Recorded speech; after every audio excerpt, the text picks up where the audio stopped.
Good morning बच्चों। आज जो आप लोग को मैं पढ़ाने जा रहा हूँ वो टॉपिक है आपका central nervous system. Central nervous system को जनरली दो भागों में बांटा गया है। पहला होता है आपका ब्रेन और दूसरा होता है आपका स्पाइनल कॉर्ड। तो मैं दोनों को बता दिया था। सेंट्रल नर्वस सिस्टम में दो मैटर पाया जाता है, पहला ग्रे मैटर और दूसरा क्या होता है व्हाइट मैटर। क्लियर होना तक के फिर इसके बाद जो आप लोग को पढ़ाना था वो पढ़ाना था आप लोग को ब्रेन। तो ब्रेन सर्वप्रथम देखिएगा, मनुष्य का जो ब्रेन होता है, मनुष्य के ब्रेन किसके अंतर्गत आता है? सेंट्रल नर्वस सिस्टम के अंतर्गत। पूरे जो ब्रेन का काम होता है पूरे शरीर को क्या करता है? कंट्रोल करने का कार्य करता है। और मनुष्य के ब्रेन में 200 मिलियन, कितना मिलियन? 200 मिलियन नर्वस सिस्टम पाया जाता है, तंत्रिका तंत्र पाया जाता है। और इसके अलावा इसमें क्रेनियम नर्व होता है। क्या पाया जाता है? Cranium nerve. और इसके अलावा कार्पस कैलोसम पाया जाता है। क्या पाया जाता है भाई? कार्पस कैलोसम पाया जाता है। क्या पाया जाता है? Corpus callosum. और कार्पस कैलोसम के ही कारण मनुष्य एक ऐसा जीव है जो मुस्कुराता है। ठीक, बाकी दूसरा जीव ऐसा मुस्कुराता नहीं है। तो क्या किसके कारण मुस्कुराता है? कार्पस कैलोसम के कारण। क्योंकि मैं बताया था कि कार्पस कैलोसम और कार्पस लूटियम में कंफ्यूज नहीं होना है। कार्पस लूटियम वो साइकिल वाला जब आता है पीरियड उस समय क्या होता है? वो फटता है, तभी साइकिल आना क्या होगा? स्टार्ट होगा।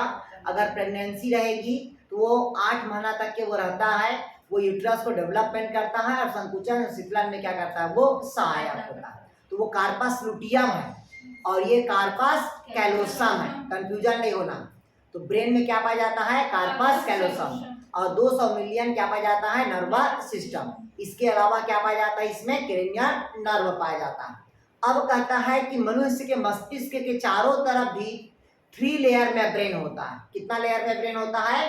3 लेयर मेम्ब्रेन होता है। कितना लेयर मेम्ब्रेन होगा बोलता है? 3 लेयर मेम्ब्रेन होता है। क्लियर है? जिसको आपको पता है एक आउटर मेम्ब्रेन होता है, दूसरा इनर मेम्ब्रेन होता है, मिडिल मेम्ब्रेन होता है, तीसरा क्या होता है? इनर मेम्ब्रेन होता है। क्लियर हुआ? तीनों मेम्ब्रेन को एक साथ मेनिंजन कहते हैं। तीनों मेम्ब्रेन को एक साथ क्या कहते हैं? मेनिंजन कहते हैं। क्लियर है? जो बहुवचन है, एक वचन नहीं है। मेनिंजन क्या है? बहुवचन है, क्योंकि 3 मेम्ब्रेन को एक साथ मेनिंजन कहा जाता है। तीनों मेम्ब्रेन हटने के पश्चात जब मनुष्य के ब्रेन को देखा जाता है तो मनुष्य का ब्रेन जनरली 3 अलग अलग पार्ट्स में दिखाई देता है। ऐसे जनरली मनुष्य का जो ब्रेन को देखते हैं तो ऐसा दिखाई देता है।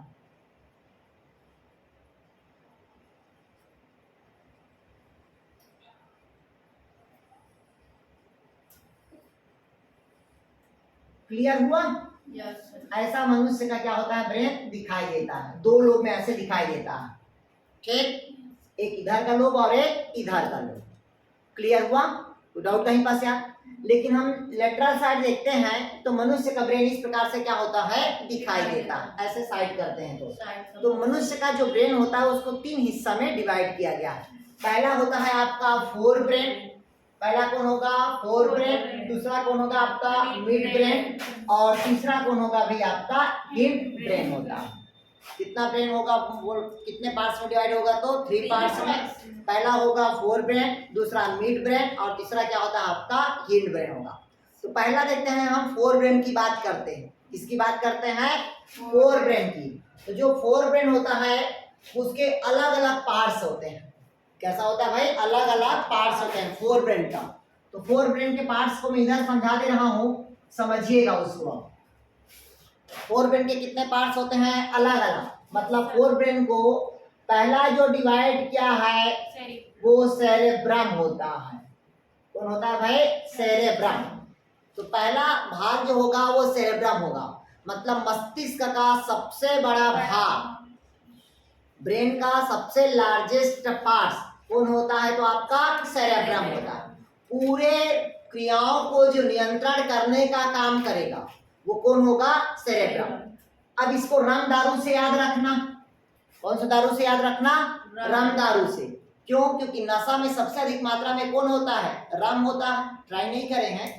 ठीक, लेकिन सबसे अधिक मात्रा पे जो नशा करता है वो कौन करता है? तो रामदारू करता है। तो मस्तिष्क का सबसे बड़ा भाग कौन होगा? तो आपका सेरेब्रम होगा। क्लियर है तक के? पूरे मतलब 1/3 यही वाला भाग लेता है। 1/3 भाग कौन लेगा? तो सेरेब्रम।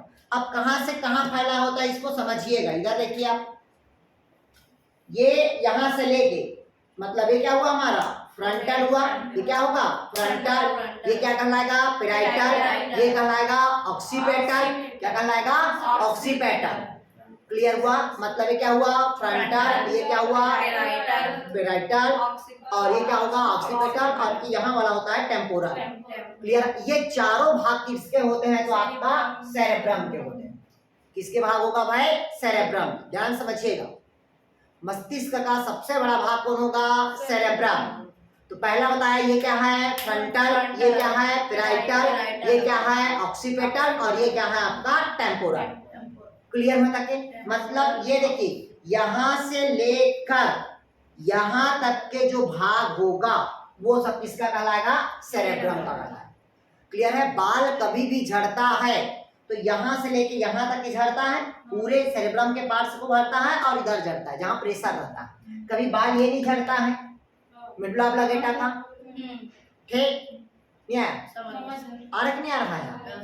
ये वाला साइड का नहीं झड़ता है, हमेशा ये वाला झड़ता है क्योंकि प्रेशर और याददाश्त यहाँ कहाँ रहता है? तो इसी भाग में रहता है। क्लियर हुआ तक के? जिसका ये फ्रंटल बड़ा रहता है उसका बुद्धिमान भी ज्यादा रहता है। क्लियर है? गौर करिएगा, जिसका ये पोर्शन बड़ा रहता है उसका बुद्धिमान भी ज्यादा रहता है। देखिए बिहारी लोग, बंगाली लोग का सर भारी रहता है तो दिमाग भी क्या रहता है? भारी। क्यों? क्योंकि उसमें क्या रहता है? सेरेब्रल का पार्ट्स बड़ा होता है। आया समझ? एलियन देखे हो, शरीर छोटा रहता है, ब्रेन क्या रहता है? बड़ा रहता है। क्लियर है? क्यों? क्योंकि सेरेब्रम के ऊपर वो डिपेंड करता है। क्लियर हुआ? अभी पढ़ाएंगे सेरेब्रम के पार्ट्स को ना। तो पहला कौन होगा आपका? सेरेब्रम। दूसरा इसके जो भाग होता है वो हाइपोथैलेमस होगा। दूसरा कौन होता है? हाइपोथैलेमस। तो ये पता है कि जो हाइपोथैलेमस होता है यही पीयूष ग्रंथि के अग्रपाली और पश्चपाली का क्या करता है? निर्माण करता है। और पिट्यूटरी ग्लैंड्स को जो कंट्रोल करने का काम करता है। पिट्यूटरी ग्लैंड को क्या कहते हैं? मास्टर ग्लैंड कहते हैं। भाई मास्टर ग्लैंड गुरुजी बनोगे तो आप लोग क्या कहलाओगे? मास्टर ही कहलाओगे। कोई भी सब्जेक्ट पढ़ा सकते हो, लेकिन कॉलेज का जो टीचर रहेगा वो केवल एक ही सब्जेक्ट पढ़ाए। तो स्कूल वाले को क्या बोलते हैं? मास्टर बोलते हैं, क्योंकि वो बहुत सारे सब्जेक्टों को पढ़ाता है और बहुत सारे बच्चों को क्या करता है? वो कंट्रोल करता है। तो उसी प्रकार से हमारा शरीर के ग्लैंड्स होता है जिसको कहते हैं पिट्यूटरी ग्लैंड्स। पिट्यूटरी ग्लैंड्स को क्या कहते हैं? मास्टर ग्लैंड कहते हैं, क्योंकि सब ग्लैंड्स को क्या करता है? वो कंट्रोल करता है और सभी ग्लैंड को वो क्या करता है? उत्तेजित करता है कि हार्मोन का क्या करो? सिक्रेशन करो। लेकिन जब वो गुरुजी घर जाता है तो उसको कंट्रोल कौन करता है? उसकी बीवी करती है। तो उसकी बीवी कौन होगी? तो हाइपोथैलेमस। ठीक, तो पिट्यूटरी को कंट्रोल करने वाला कौन होगा? तो हाइपोथैलेमस। क्लियर हुआ है तक के? फिर तीसरा होता है डायसेफेलान। तीसरा क्या होगा भाई? डायसेफेलान। ये अग्र भाग को बनाता है पीयूष ग्रंथि का और ये कौन भाग को बनाता है? पश्च भाग को बनाता है। कौन भाग को बनाएगा? पश्च। तो डायसेफेलान क्या होता है? पिट्यूटरी ग्लैंड के कौन से भाग को बनाता है? पश्च भागों का निर्माण करता है। क्लियर में तक यार? कोई डाउट कहीं पास? ये 3 पार्ट से बटा हुआ है। पहला कौन होगा? सेरेब्रम। दूसरा क्या होगा? हाइपोथैलेमस। तीसरा कौन होगा? डायसेफेलान। चौथा एक और होता है इसमें, थैलेमस आता है। चौथा कौन होता है? थैलेमस। डायसेफेलान पीयूष ग्रंथि के पश्च भाग का निर्माण करता है। ठीक, और अगला क्या बताया मैं आप लोग को? थैलेमस। देखिएगा, थैलेमस को आप लोग पता है पिनियल ग्लैंड का सिक्रेशन करता है। किसका करता है? Pineal gland. जो बायोलॉजिकल क्लॉक बोलते हैं जिसको, जानते हैं ना? बायोलॉजिकल क्लॉक 24 आवर्स काम करता है। देखिए रात को सपना आ रहा था, रात को उसको सपना आ रहा था, उसको आ रहा था, मतलब 24 आवर जो काम कर रहा है ना वो बायोलॉजिकल क्लॉक होगा। तो पिनियल ग्लैंड्स बोलते हैं जिसको। क्लियर हुआ? तो कौन जिम्मेदार होता है उसके लिए? तो थैलेमस होता है। क्लियर हुआ तक क्या? अब देखिएगा, अब इसी सेरेब्रम के अलग अलग पार्ट्स है। तो पहला पार्ट लिखिएगा आप लोग फ्रंटल। पहला लिखिएगा फ्रंटल। अब इसको लिखिएगा हम जो बता रहे हैं, पहला पार्ट। पहला क्या लिखेंगे? फ्रंटल। लिखिए, या बुद्धि, चतुराई और इच्छा शक्ति का केंद्र होता है। क्वेश्चन डायरेक्ट पूछते, मैं पहले बता दिया हूं। पहला क्या लिखेंगे? फ्रंटल।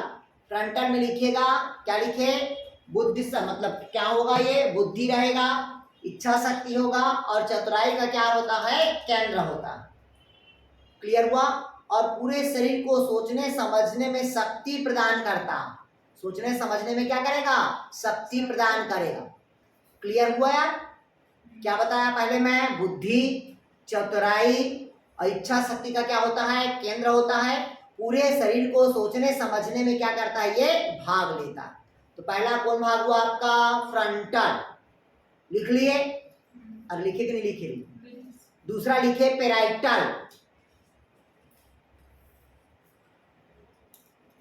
दूसरा लिखे पेराइटल। अब देखिएगा, पेराइटल का काम होता है, इधर देखिएगा। पेराइटल में क्या होता है? कहता है स्पर्श। जब हम किसी व्यक्ति को स्पर्श करते हैं तो उसको आभास होता है। ताप का आभास होगा, दाब का आभास होगा, पीड़ा का आभास होगा, भाव का आभास होगा। नहीं है समझ आ? मतलब जितना भी जो क्रियाएं हो रही है, अनुभव, वो सब का कौन करता है? तो पेराइटल करता है। तो लिखिएगा, पेराइटल में स्पर्श, ताप, दाब, ठंडा, पीड़ा, भय, हर्ष इत्यादि का अनुभव करता है। जैसे घड़ी का देखना, घड़ी के समय का बतलाना, कपड़ा पहनना, खाना पीना खाना, ये सब क्या करता है? पेराइटल करता है। कौन करता है? तो पेराइटल। आया अंजना, कमलेश, आरती, माधुरी, शिव, रेखा, ज्योति। अब तीसरा लिखेगा टेम्पोरल लोब।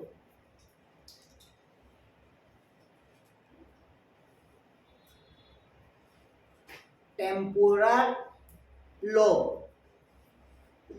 टेम्पोरल लोब को समझते हो? जो गंध का आभास कराता है, अल्फैक्टरी लोब। गौर किया कभी? अभी कौन सा डीओ लगा के है वो कोई बता देगा? ठीक, तो वो क्या कहलाता है? वो मतलब वो कहलाता है आपका अल्फैक्टरी लोब। गंध का आभास कराते हैं। ठीक, जैसे आपके डिपार्टमेंट वाली श्रुति मैडम, ठीक, बहुत जल्दी एक्टिव है। मतलब कहाँ टिफिन बन रहा है, कहाँ नहीं, बहुत जल्दी है। मतलब उसका जो अल्फैक्टरी लोब होता है वो ज़्यादा स्ट्रांग है। तो ऐसे ह्यूमन बॉडी में ऐसे नेचर रहता है। जैसे कि हमको अगर बगल में पूड़ी बना है तो हमको याद आ जाता है कि पूड़ी बन रहा है, उसका खुशबू आ जाता है। मतलब सब व्यक्ति में एक अलग से क्या होती है? क्वालिटी होती है जो तुरंत पहचान लेते हैं। क्लियर है? तो वो कौन करता है? अल्फैक्टरी लोब। तो उसी को कहते हैं टेम्पोरल लोब। लिखिएगा टेम्पोरल लोब। लिखिएगा गंध का, स्मरण का, प्रेरण का, ध्वनि से बातों को समझ पाने का नियंत्रण होता है। गंध का स्मरण बोल दिया, प्रेरण, ध्वनि से बातों को समझ पाने की क्षमता का नियंत्रण होता है। कि देखिएगा, हम जो किसी बात को बोलते हैं तो आपको समझ आया, किसी लोगों को बात को समझ नहीं आया, तो समझने की जो क्षमता होती है वो कहाँ होता है? तो आपका टेम्पोरल लोब में। कौन सा लोब में होगा? टेम्पोरल में। क्लियर हुआ? तीसरा लिखिए, चौथा लिखिएगा occipital lobe. Occipital, olfactory lobe. चौथा लिखिएगा आपका ऑक्सीपिटल लोब। चौथा लिखिएगा ऑक्सीपिटल लोब। अभी तो स्टार्ट किए हैं यार, आधा घंटा हुआ। ठीक, इधर देखिएगा। अब कहता है, चौथा कहता है ऑक्सीपिटल लोब। तो ऑक्सीपिटल मतलब क्या होता है? देखने का। किसका काम करता है वो? देखने का। दृष्टि संबंधित होता है। देखने का काम कौन करेगा? तो ऑक्सीपिटल लोब करता है। इसके अलावा लिखिएगा हाइपोथैलेमस। अगला पॉइंट लिखिएगा हाइपोथैलेमस। ब्रेन से एकदम पॉइंट टू पॉइंट क्वेश्चन आता है, मैं पहले बता दिया हूं भाई। हाइपोथैलेमस। अब हाइपोथैलेमस का काम होता है भूख प्यास का आभास कराता है। लिखिएगा भूख, प्यास, ताप और भावनात्मक क्रियाओं को आभास कराता है। भावनात्मक मतलब समझते हो, जैसे लड़कियों का भावनात्मक क्या होता है, स्ट्रांग होता है। कि लड़कियां गाड़ी चला रही है स्कूटी पे और पीछे में दो चार लड़के अगर उसको छेड़ रहे हैं तो लड़की समझ जाती है कि मेरे को छेड़ रहे हैं। मतलब उसकी भावनात्मक भाव को समझने का जो आभास होता है वो केवल किसके पास होता है, तो हाइपोथैलेमस के पास। अरे देखिए हो ना यार, क्लियर है। मतलब लड़कियों में सबसे ज्यादा होता है। जैसे कि अगर मान लो नीतू का कोई तारीफ कर देगा तो ऐसा लगेगा कि लाइन तो नहीं मार रहा, नहीं, मतलब वो क्या होता है, आभास। मतलब उन लोग को ज्यादा आभास हो जाता है क्योंकि वो हाइपोथैलेमस क्या होता है, ज्यादा स्ट्रांग होता है। ठीक, इसी कारण जो हाइपोथैलेमस होता है वो लैंगिक व्यवहार को प्रदर्शित करता है। किसको प्रदर्शित करता है, लैंगिक व्यवहार को प्रदर्शित करता है। लिख लिया यहां तक क्या,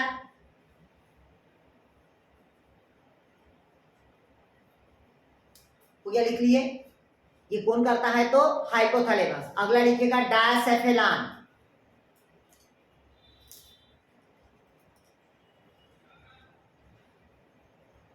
एक मिनट, एक हाइपोथैलेमस में एक और लिख लो यार। हाइपोथैलेमस में एक पॉइंट लिखिएगा, लिखिएगा या न्यूरो हार्मोन का संश्लेषण एवं सिक्रेशन करता। क्या, न्यूरो हार्मोन्स का, देखिए न्यूरो हार्मोन्स का संश्लेषण एवं स्राव करता। मतलब न्यूरो हार्मोन्स का क्या करेगा, सिंथेसिस करता है।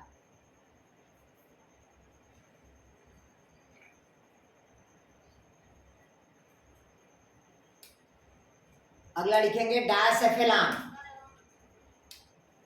लिखेगा डायसेफेलान थकावट का, घृणा का केंद्र है। डायसेफेलान थकावट घृणा का केंद्र है। यह स्वायत्त तंत्रिका तंत्र में अनैच्छिक कार्यों को प्रभावित करता है। लिखिएगा यह स्वायत्त तंत्रिका तंत्र में, स्वायत्त मतलब ऑटोनॉमस नर्वस सिस्टम, स्वायत्त तंत्रिका तंत्र में अनैच्छिक कार्यों का नियंत्रण करता है। अनैच्छिक कार्यों का नियंत्रण करता है।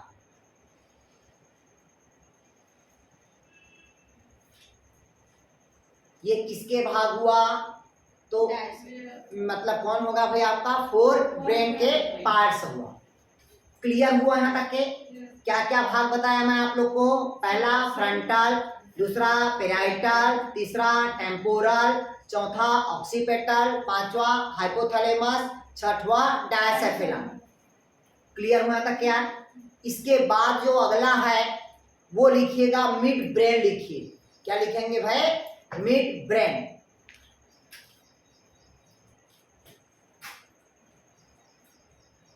लिखिएगा मिड ब्रेन। अब देखिएगा मिड ब्रेन को समझिएगा। ये देखिएगा इसको क्या कहते हैं, मिड ब्रेन। ये सामने का क्या हुआ हमारा, फोर ब्रेन हुआ, और बीच वाला हमारा क्या होगा भाई, आपका मिड ब्रेन होगा। जितने भी जो मोटर कार्टेक्स है, सेंसरी कार्टेक्स होता है, वो सब किसके भाग होता है, तो मिड ब्रेन के होगा।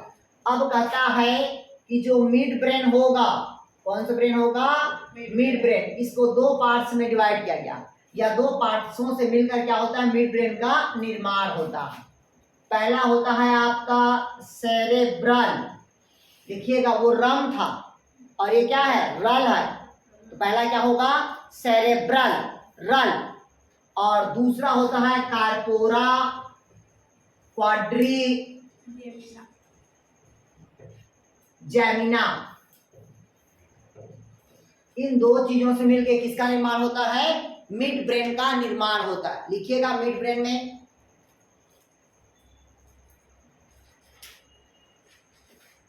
मतलब अगर पूछा मिड ब्रेन किससे किससे मिलकर बना होता है, सेरेब्रल से, और दूसरा कार्पोरा क्वाड्री जेमिनी से।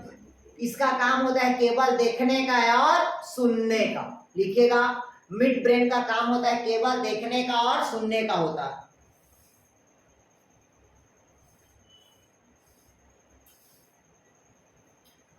और शरीर में प्रतिवर्ती क्रियाओं का नियंत्रण करता है। देखने का काम करता है और सुनने का, और शरीर में प्रतिवर्ती क्रियाओं को क्या करता है, ये नियंत्रण करता है। रिफ्लेक्शन आर्च का क्या करता है, ये कंट्रोल करता है। केवल दो चीज है इसमें। क्लियर हुआ। इसी को ब्रेन स्टेम के नाम से जाना जाता है। लिखना है तो लिख लीजिएगा, इसको ब्रेन स्टेम के नाम से जाना जाता है। प्रतिवर्ती क्रियाओं का नियंत्रण। हाँ, प्रतिवर्ती क्रियाओं का नियंत्रण करता है। इसको ब्रेन स्टेम के नाम से जाना जाता है।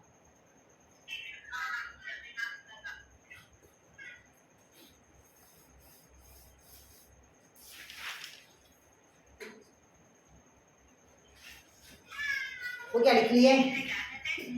इधर देखिएगा, सीव मिड ब्रेन दो चीजों से मिलकर बना होता है। पहला सेरेब्रल, दूसरा क्या होगा? Corpora quadrigemina.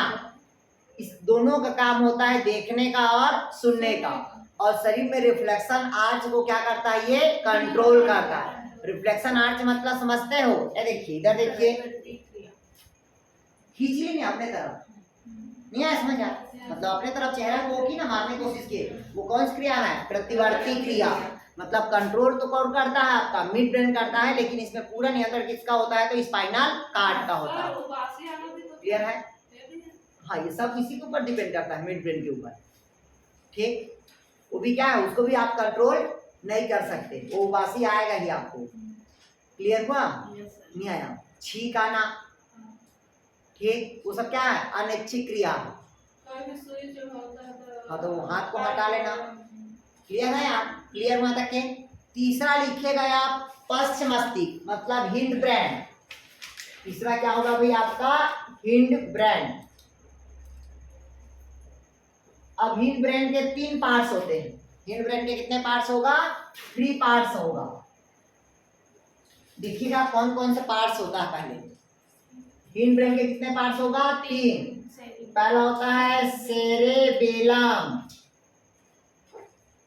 पहला क्या था? रम था, दूसरा क्या था? ब्रल था, और तीसरा क्या है? बेलम है। बेल दो, मम्मी का देखियो ना, चौकी बेलनी, ठीक, तो बेलना पटरी इसको बोलते हैं। तो सेरेबेलम। दूसरा होता है पोन्स, वेरोलाई बोलते हैं। और तीसरा होता है मेडुला ऑब्लांगेटा। लिखिएगा, मस्तिष्क का दूसरा बड़ा भाग कौन होता है? तो सेरेबेलम। पहला बड़ा भाग कौन होता है? सेरेब्रम। और दूसरा बड़ा भाग कौन होगा आपका? सेरेबेलम होगा। कौन होगा भाई आपका? सेरेबेलम। क्लियर हुआ? इधर देखिएगा, हिंड ब्रेन को कितने पार्ट्स में डिवाइड किया गया है? 3 पार्ट्स में। पहला कौन होगा? सेरेबेलम। सेकंड कौन होगा? पोन्स वेरोलाई। तीसरा कौन होगा भाई आपका? Medulla oblongata. तो मस्तिष्क का दूसरा बड़ा भाग पूछेगा कौन होगा? सेरेबेलम होगा। दूसरा कौन होगा आपका? पोन्स वेरोलाई होगा। और तीसरा क्या होगा? Medulla oblongata. तीनों को समझिएगा।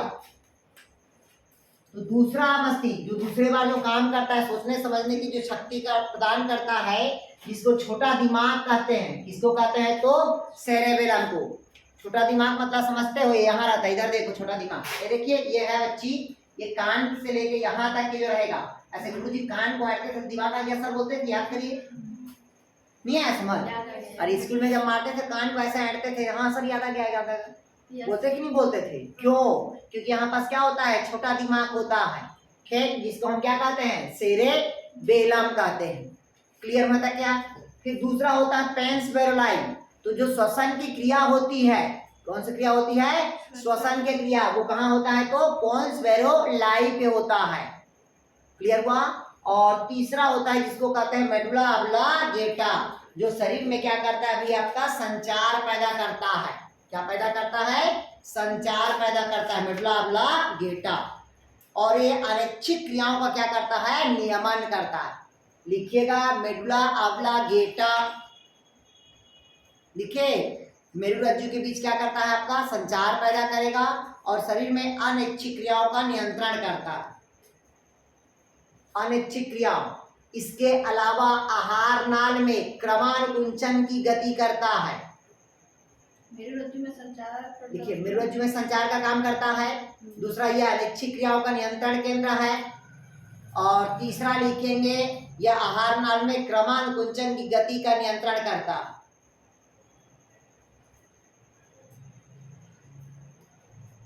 इसके अलावा मस्तिष्क और स्पाइनल कॉर्ड के बीच में संबंध स्थापित करता है। लिखिएगा, मस्तिष्क और स्पाइनल कार्ड के बीच में संबंध स्थापित करता है।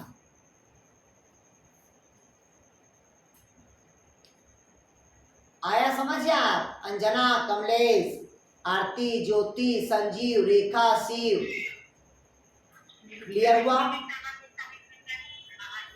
ये कौन सा वाला ऐसा क्या होता है सर? श्वसन की क्रिया में भाग लेता है, रेस्पिरेटरी में। ठीक, देखिएगा अभी मैं बताया, ये मस्तिष्क और क्या करता है, स्पाइनल कार्ड के बीच में क्या करता है, ये संचार पैदा करता है और क्या होता है, वो प्रणाव का आदान और प्रदान करता है, एक्सचेंज करने का काम करता है। वो कौन करता है? तो आपका मेडुला ऑब्लांगेटा। इधर समझिएगा, ये मनुष्य का क्या हो गया भाई, आपका मस्तिष्क हो गया। अब मनुष्य के मस्तिष्क का हम वजन नहीं बताए हैं। वजन कितना होता है? मेल का होता है 1600 और फीमेल का कितना होता है? 1500, या मतलब 1300 से 1500 बीच में। ठीक है, मिलीमीटर होता है नया।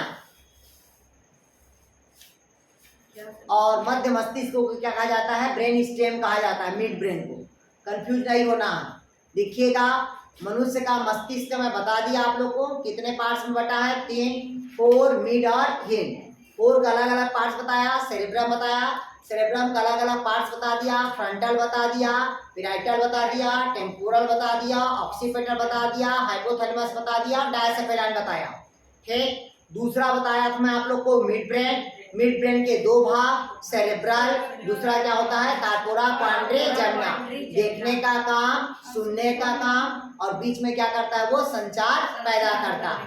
ठीक, तीसरा क्या बताया मैं आप लोग को, हिंड ब्रेन। हिंड ब्रेन के कौन सा भाग बताया? पहला सेरेबेलम, दूसरा जिसको छोटा मस्तिष्क बोलते हैं। दूसरा क्या बताया? पोन्स, जो श्वसन की क्रिया क्या होती है बताया था, संपन्न। तीसरा क्या बताया? मेडुला ऑब्लांगेटा, जो शरीर में अनैच्छिक क्रियाओं को क्या करता है, नियंत्रण करता है। इसके अलावा ये मस्तिष्क और स्पाइनल कार्ड के बीच क्या करता है, संचार का ये आदान और प्रदान करता है। क्लियर हुआ? तो ये हो गया मनुष्य का क्या हो गया भाई, आपका ब्रेन हो गया।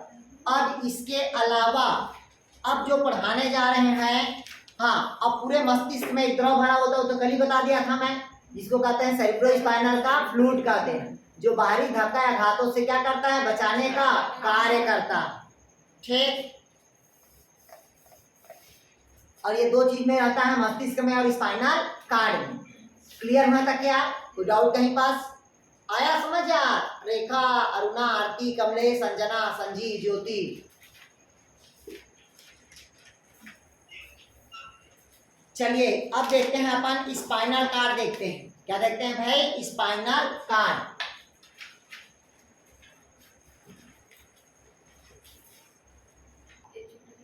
इधर देखिएगा, सबसे पहले कहता है, क्या कहता है भाई, आपका स्पाइनल कार्ड बोलते हैं। क्या बोलते हैं भाई? Spinal cord. सबसे पहले देखिएगा, जो स्पाइनल कार्ड होता है इसको हिंदी में कहते हैं मेरुरज्जु कहते हैं। ठीक, इधर देखिएगा, ये हमारा क्या है, ब्रेन है, मतलब खोपड़ी है। खोपड़ी का यहाँ पास देखिए ये वाला हिस्सा, ये जो पूरा निकला रहता है वो कौन सा हिस्सा है आपका? हिंड ब्रेन का है। और यहाँ पास क्या होता है? मेडुला ऑब्लांगेटा होता है। होता है भाई आपका मेडुला ऑब्लांगेटा। तो मेडुला ऑब्लांगेटा के फोरामेन के, कौन से मेन के? फोरामेन के मैग्नम छिद्र में, कौन से छिद्र में? मैग्नम छिद्र में स्थित होता। क्लियर हुआ? जिसको हम कहते हैं स्पाइनल कार्ड। कहाँ स्थित होता है? तो मस्तिष्क के फोरामेन के मैग्नम छिद्र में क्या होगा? स्थित होगा। क्लियर हुआ? कौन छिद्र कहते हैं भाई? फोरामेन के मैग्नम छिद्र में स्थित होता है। क्लियर हुआ? जिसे हम क्या कहते हैं भाई? स्पाइनल कार्ड कहते हैं। ये स्पाइनल कार्ड यहाँ से लेकर एक लंबी नली के समान ये कोटेक्स तक के क्या होता है आपका? प्रेजेंट होता है। जो मैं बताया था आप लोग को, बोन पढ़ाया था ऐसे आप लोग को, कुछ याद आया कि नहीं आया? ये वाला संरचना बताया था, स्ट्रक्चर आप लोग को। कितना हड्डी बताया था आप लोग को पता होना चाहिए? 26 बताया था। कुछ याद है कि नहीं है? सर्वाइकल बताया था, थोरेक बताया था, लंबर बताया था, सैक्रल बताया था, कोकेक्स। याद होना चाहिए भाई, एक दिन पढ़ लिया मतलब वो कंठस्थ हो जाना चाहिए। क्लियर में तक क्या? क्योंकि गला है तो सर्वाइकल, चेस्ट है तो थोरेक, कमर है तो लंबर, और नीचे है तो सैक्रल, और वो हड्डी छोटा सा कोकेक्स। क्लियर हो यहाँ तक के? तो उसी के नीचे ऐसे क्या होता है? स्पाइनल नर्व रहता। क्लियर हुआ? और वो कार्ड है, इस कारण उसको क्या कहते हैं? स्पाइनल कार्ड बोलते हैं। क्लियर हुआ? अब स्पाइनल कार्ड के देखिए चारों तरफ क्या होता है? 3 लेयर मेम्ब्रेन होता है। कितना लेयर मेम्ब्रेन होगा? 3 लेयर मेम्ब्रेन। किसके चारों तरफ? स्पाइनल कार्ड के चारों तरफ, मतलब बाहर से अंदर की ओर। कैसे तरफ? बाहर से अंदर की तरफ। तो बाहर में जो पहला नंबर रहेगा वो बाहर, दूसरा नंबर बीच और तीसरा नंबर क्या होगा? आंतरिक रहेगा। तो जो बाहर पे होता है जनरली ड्यूरामेटर होगा। कौन सा मेटर होता है? ड्यूरामेटर, बाहर की मेम्ब्रेन पे। दूसरे मेम्ब्रेन होगा जिसको कहते हैं आर्केनाइड का मेम्ब्रेन। कौन सा मेम्ब्रेन होगा? आर्केनाइड का मेम्ब्रेन। और जो तीसरा मेम्ब्रेन होगा जिसको कहते हैं पायामेटर कहते हैं। कौन सा मेटर कहते हैं भाई? पायामेटर कहेंगे। ध्यान समझिएगा। स्पाइनल कार्ड के चारों तरफ कितना लेयर मेम्ब्रेन बताया? 3 लेयर मेम्ब्रेन। आउटर लेयर को क्या कहेंगे? ड्यूरामेटर। बीच के लेयर को क्या कहेंगे? आर्केनाइड। और थर्ड के लेयर को क्या कहते हैं? पायामेटर। अब स्पाइनल कार्ड के अंदर एक द्रव भरा होता है, बताया था। और ब्रेन के अंदर भी क्या रहता है आपका? द्रव। कौन सा फ्लूइड बताया था उसको? सेरेब्रोस्पाइनल का फ्लूइड। तो वो जो फ्लूइड होता है आर्केनाइड और पायामेटर के बीच में फ्लूइड भरा होता है, जो बाहरी धक्का या आघातों से बचाने का कार्य करता है। क्लियर हुआ? अब जो स्पाइनल कार्ड होगा, स्पाइनल कार्ड के जनरली क्या होते हैं भाई? आपके 2 साइड्स होते हैं। स्पाइनल कार्ड के कितने साइड होगा? 2 साइड। ऊपर के जो साइड होगा वो हमेशा डार्सल कहलाता है। ऊपर का क्या कहलाएगा? डार्सल। और नीचे वाला क्या कहलाएगा आपका? वेंट्रल कहलाएगा।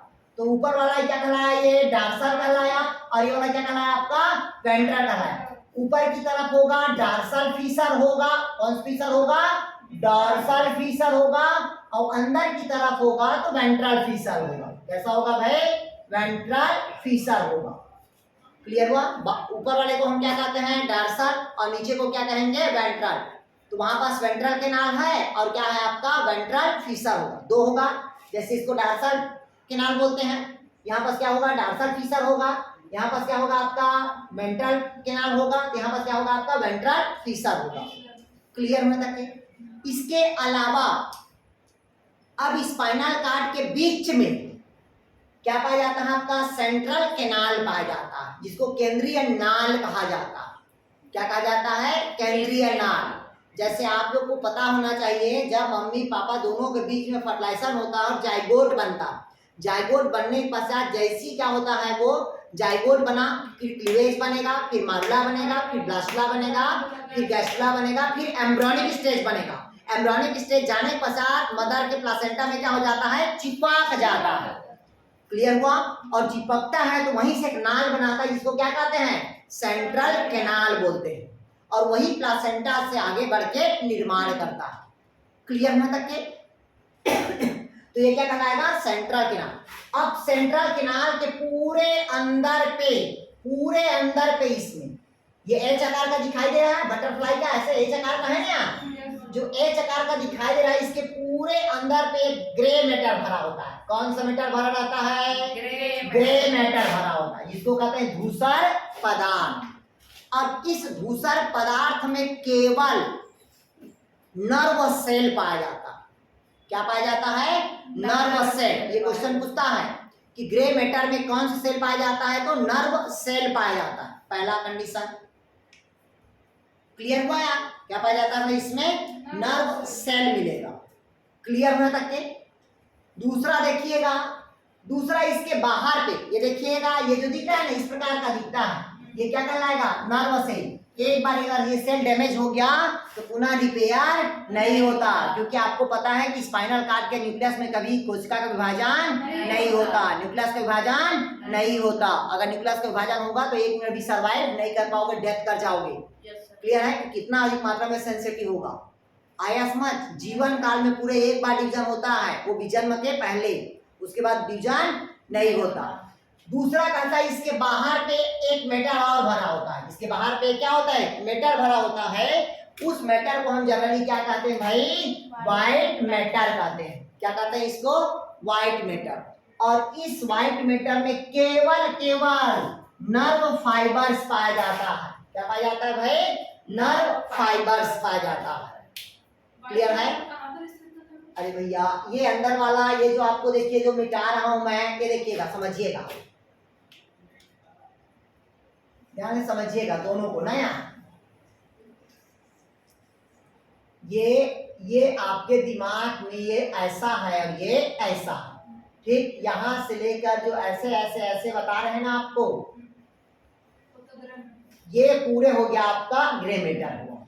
अब इसके जो बाहर में देखिए यहाँ पास पूरे ऐसे जो भरा रहता है ना, यहाँ पास ऐसे, ठीक, बाहर पे वो कौन सा मैटर होगा आपका? White matter.